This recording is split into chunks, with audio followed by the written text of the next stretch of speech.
Sector ने भी आज काफी सरप्राइज किया है और हिंडाल्को पर नजर होनी चाहिए, क्योंकि हम देख रहे हैं करीब 1.5% की तेजी के साथ स्टॉक में ट्रेड है। पिछले 5 सेशंस में जो स्टॉक कमजोर था वो आज मजबूती दिखा रहा है और हिंडाल्को के नंबर्स भी आने वाले हैं। तीसरी तिमाही के नतीजों से ठीक पहले नतीजों के अनुमान हमें आशीषा बताएंगे। आशीषा, आप बताएं हिंडाल्को के नंबर्स से एक्सपेक्टेशंस क्या हैं? Muted set of numbers expected है हिंडाल्को से इस क्वार्टर में। याद रखें एल्यूमिनियम के प्राइसेस यानी 2 से 3% से गिरे थे क्वार्टर ऑन क्वार्टर बेसिस पर, और इसी के चलते रियलाइजेशंस पर इस क्वार्टर में इम्पैक्ट देखने को मिल सकता है। नंबर्स की बात करें तो स्टैंडअलोन रेवेन्यू मार्जिनली इंक्रीज हो सकता है, करीब 1 से 2% का ग्रोथ एक्सपेक्टेड है रेवेन्यू फ्रंट पर क्वार्टर ऑन क्वार्टर बेसिस पर, और मार्जिन भी मार्जिनली इंक्रीज हो सकते हैं। इनफैक्ट मार्जिन 7.9% पे आ सकते हैं इस क्वार्टर में, वर्सेस 7.5% जो कंपनी ने प्रीवियस क्वार्टर में रिपोर्ट किया था, जो 40 बेसिस पॉइंट्स का एक्सपेंशन होगा क्वार्टर ऑन क्वार्टर बेसिस पर।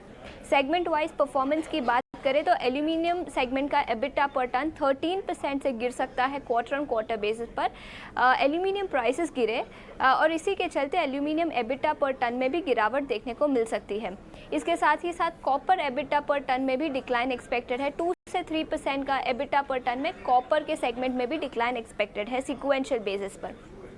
याद रखें नोवेलिस जो हिंडाल्को की होली ओन सब्सिडरी है, उसके नतीजे कुछ दिन पहले आए थे। नतीजे अनुमान से काफ़ी कमज़ोर थे इस क्वार्टर में। टॉप लाइन पर 3% का डिक्लाइन देखने को मिला कमज़ोर एल्यूमिनियम प्राइसेस के चलते, और एडजस्टेड एबिटा पर टन में भी 33% का फॉल देखने को मिला क्वार्टर ऑन क्वार्टर बेसिस पर। हिंडाल्को के स्टैंडअलोन नतीजे भी वीक एक्सपेक्टेड है इस क्वार्टर में। एल्यूमिनियम प्राइसेस गिरे और इसी के चलते broadly weak set of numbers expected है। थैंक्स आशीषा, ये प्रीव्यूज हमारे साथ शेयर करने के लिए। सुदीप, नतीजों के अनुमान तो कमजोरी के हैं, क्या आपको लगता है ये वन ऑफ है आज जो इस सेक्टर में, या फिर स्टॉक में मूवमेंट दिख रही है, या फिर यहाँ से टेक्निकली चार्ट्स पे और ज्यादा तेजी है? क्या आप दोबारा से खाली स्टॉक का एक बार ये नाम बता सुदीप, हिंडाल्को नतीजों के अनुमान जो हैं, नंबर्स आने वाले और अनुमान कमजोर नंबर्स के हैं, लेकिन स्टॉक में इस वक्त मूवमेंट है।